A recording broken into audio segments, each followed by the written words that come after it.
Our next presenter is Christopher Seid. He is a poetry editor for Maine Magazine. He holds an MFA in creative writing from Vermont College and is author of one book of poems, Prayers to the Other Life. Born and raised in central Iowa and trying just about any job he could find in between, Chris now lives in Yarmouth with his wife and 2 children, working as a freelance writer and advertising creative. Christopher believes the physical world is not all there is, that another ineffable reality lurks beneath the surface, and if we can get a peek under the veil, we are never the same. Well, according to his friend Chuck, Christopher has certainly had a glimpse under the veil of reality and has spent a lifetime trying to sneak another peek. His art brings us all a little closer to connecting with each other and to something greater. Christopher loves to turn people on to new poets and poetry and hopes for his presentation that you will put your emotions before your intellect. Tonight, with his own photography and the poetry of George Trackle, please welcome Christopher Seid.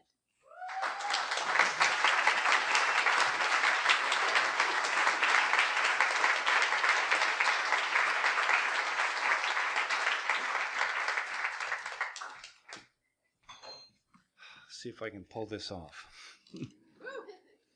When we are thirsty, we drink the white water of the pond, the sweetness of our sorrowful childhood. As I took your slender hands, softly you opened your wide eyes. That was long ago. In the solitary hours of the spirit, it is beautiful to walk in the sun along the yellow walls of summer. Faintly our footsteps ring in the grass, yet always the son of Pan sleeps in the gray marble. When autumn comes, a sober clarity enters the grove. Appeased, we wander along the red walls, and our wide eyes follow the flight of birds. At evening, white water sinks in the urns. Oh, how solemn the face of the precious dead. Ellis, when the blackbird calls in the black forest, this is your oblivion. Your lips drink the cool of the blue rock spring. Let go when your brow softly bleeds ancient legends and dark readings of bird flight. But you pass with soft footsteps into the night, which is hanging full of purple grapes, and you move your arms more beautifully in the blue. A thorn bush sings where your moonlit eyes are. Oh, how long, Ellis, have you been dead? Perfect is the silence of this golden day. Beneath ancient oak trees you appear, Ellis, at rest with wide eyes. Their blue mirrors the slumber of lovers. On your mouth their rosy sighs were stilled.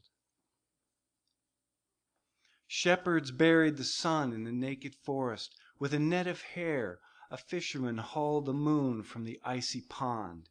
The pale man dwells in a blue crystal, his cheek at rest against his stars, or he bows his head in crimson sleep.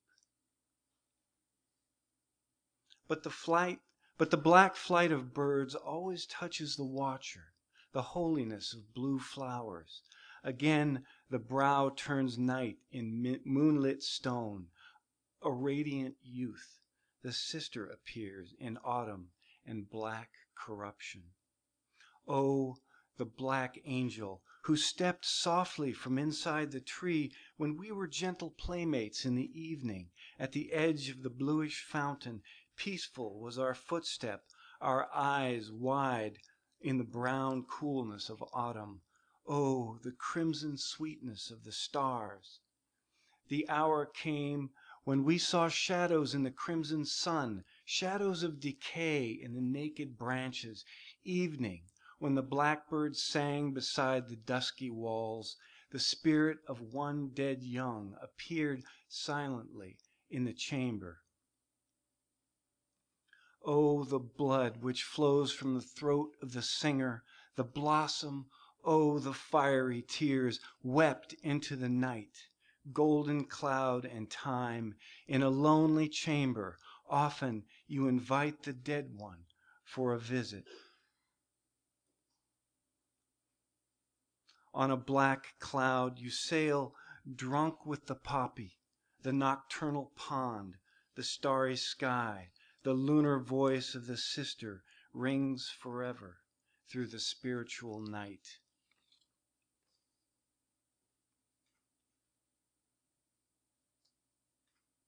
Blind lament in the wind, lunar days of winter, childhood.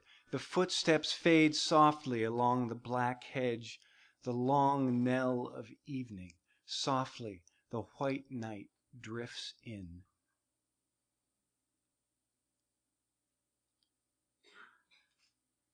Dark breath in green branches, blue blossoms drift about the face of the lonely one.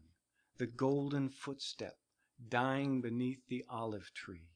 Night flutters up on a drunken wing. Spring and summer and beautiful the autumn of the righteous, his light footstep along the dark chambers of dreamers. At night he remained alone with his star.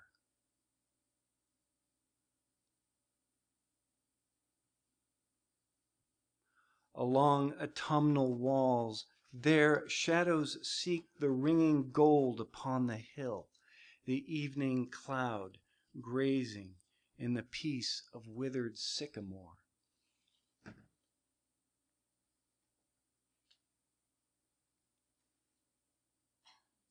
Groping above the green steps of summer, oh, how softly the garden decayed into the brown silence of autumn, fragrance and melancholy of the ancient elder, when in Sebastian's shadow the angel's silver voice died out. The stranger vanishes at vesper in the black destruction of November, beneath moldy branches along walls full of leprosy, where the holy brother has gone before, immersed in the gentle string music of his madness. Softly the cry of the doe freezes at the edge of the forest, and the yellow blossoms of autumn bend speechlessly above the blue surface of the pond. In red flames a tree burned down. Bats flap upward with dark faces. The blue of my eyes is extinguished in this night. The red gold of my heart, oh, how still the light burned. Your blue cloak caught about the one who sank. Your red mouth sealed the derangement of your friend.